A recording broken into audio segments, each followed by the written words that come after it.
So July is here bringing with it the heat and some brand new games. And when it's not gross outside, it's been raining. So what more of an excuse do you need to stay inside, play some new games, or some old games? Because if you don't like any of these games on the list, then the Steam Summer Sale is currently going on, and I got another video going over my top 5 RPGs currently on sale.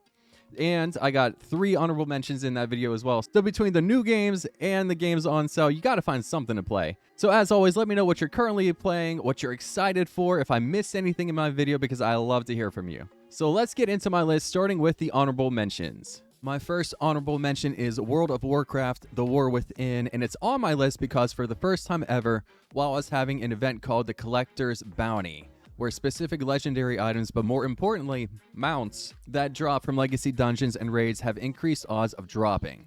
So this was originally announced at like 10% to 25%, but it was later adjusted to 5%, so I'm not exactly sure, but either way, as a mount collector, I'll take any help I can get. So this is awesome, and I am genuinely excited for this. I'm trying for Invincible, and I'll make it short if I get it, but wish me luck, and I wish you luck as well on your mount collecting journey. Let me know if you get any awesome drops, but the Collector's Bounty runs from July 1st through the 29th. Game number 2 on the honorable mention list is Abiotic Factor. This is a co-op survival crafting game where you play as a scientist trapped in a secret research facility after a catastrophic breach. Build, craft, and fight your way through interdimensional horrors as you and your team try to survive the chaos.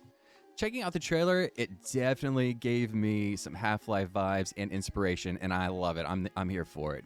The game is currently in early access, and during my research, I found a ton of positive reviews and excitement for this one, so I wanted to include it in my list. So version 1.0 launches on July 22nd. The last honorable mention on my list is Wuchang Fallen Feathers. This is an action Souls-like RPG where you play as Bai Wuchang, a female pirate afflicted by a supernatural disease. The game takes place across 5 chapters in a war-torn land of Shu.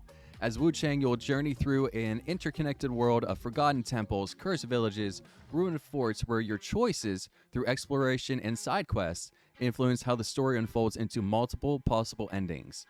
Combat is very Souls-like, where you can dodge, block, and parry. There are 25 unique weapons across 5 different weapon types, which can be hot swapped in combat, 40 spells equipable into 4 slots, and a mix of weapon and discipline skills. There is also a unique risk-reward system where as you fight and die, you accumulate madness, granting stronger attacks in exchange for taking more damage. If you die while madness is active, this will spawn a demon or a dark version of yourself that has the same equipment and skills. If you kill the demon, then you get everything back, but if you die, you lose everything. Wuchang Fallen Feathers launches on July 24th. So this brings us to my first game in the top 5, and this is a game that I participated in multiple betas for, so I'm excited that it's finally coming out, and I'm hoping it's good, and this is Mecha BREAK.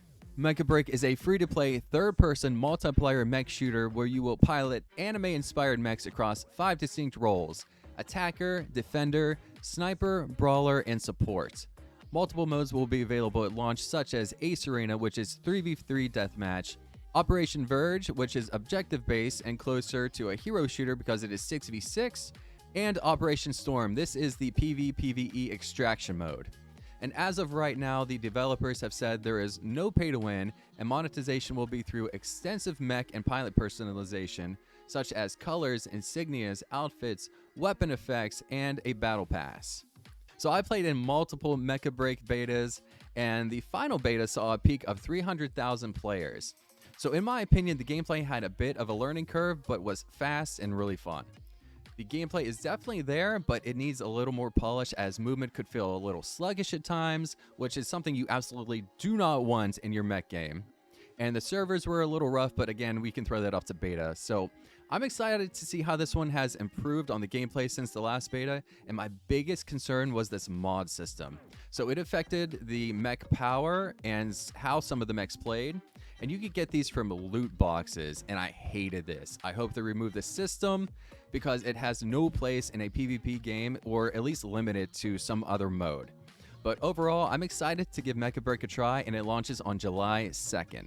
Next up on the list is a remake of a classic and a throwback to simpler days. This is Tony Hawk's Pro Skater 3 and 4.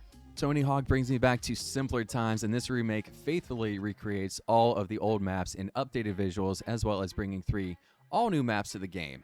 It also stays true to the gameplay that you remember, as well as Create a Skater and Create a Park modes. The remake will also feature a New Game Plus mode and cross-platform multiplayer supporting up to 8 players, including competitive, free skate, and Hawk modes. The classic soundtrack will also return, bringing with it some new tunes to skate to as well. Tony Hawk's Pro Skater 3 and 4 drops in on July 11th. Number 3 on my list could be a 10 out of 10 game because it is being made by the same team that brought us Mario Odyssey. This is Donkey Kong Bananza. My son is currently obsessed with Mario, and we just played through Mario Odyssey, and we both had a blast. I forgot how amazing this game is. So if you haven't played it or don't remember, you collect moons in Mario, and beating the game is just the beginning of Odyssey. I was shocked by just how deep and how much game there is to Mario Odyssey, and from the trailers and game showcase, the team is bringing the same magic to Donkey Kong. Just about everything in the game is destructible. You can dig down into the terrain, rip pieces off, and use them as a weapon or a surfboard. They gave TK an RPG skill tree, for goodness sakes. Transformations, and there is co-op available, allowing a player to control Pauline sort of like you could Cappy in Mario Odyssey. So my son and I are so excited to play this one, as it's looking absolutely magical. Donkey Kong Bananza drops on July 17th. A Lord of the Rings game is never late, nor is it early. It arrives precisely when it means to. And apparently that's July 29th. Tales of the Shire, a Lord of the Rings game, is a single-player life sim in Bywater where you create and customize your own Hobbit, including foot hair options. Spend days cooking feasts, tending to gardens, gathering wild ingredients, and crafting a cozy Hobbit hole with grid-free decorating. Build friendships, host dinner parties, second dinner parties, and carve out your peaceful life in the Shire. There is no combat, just community. If you want a calm and relaxing game to play at night while you wind down and dream of retirement in the Shire, then there is no better option. This game seriously sounds so chill, and again, Tales of the Shire arrives on July 29th. The final game on my list is a complete opposite of relaxing and cozy because it is full of rage, and the 3D versions made a younger Lion very, very angry with how much I would die. This is a return to the 2D form though. This is Ninja Gaiden Ragebound. Ninja Gaiden Ragebound is a 2D side-scrolling hack-and-slash game featuring Ryu's apprentice Kenji. You will also play as Kumori, a kunoichi from Black Spider Clan. The gameplay will feature both Kenji and Kumori, allowing the player to switch or fuse between Kenji and Kumori, blending Kenji's katana combos and Kumori's kunai and teleport moves. Ninja Gaiden is definitely going to put your skills to the test, and if the base difficulty isn't enough, the game will have a hard mode that will alter level design and enemy placement rather than just stats. Ninja Gaiden Ragebound closes out the month on July 31st. So that is my top 5 for the month. Let me know what you thought about it. And again, let me know what you are playing, what you're excited for, because I love to hear from you. I will be playing Warcraft and farming mounts and hopefully getting that invincible drop. So wish me luck. And other than that, I will be playing Donkey Kong with my son because we're so excited for that one. It looks amazing. So if you enjoyed the video, then please subscribe to the channel. It means so much to me. And check out my top 5 RPGs of the Steam sale video as well, because I got some good ones on there.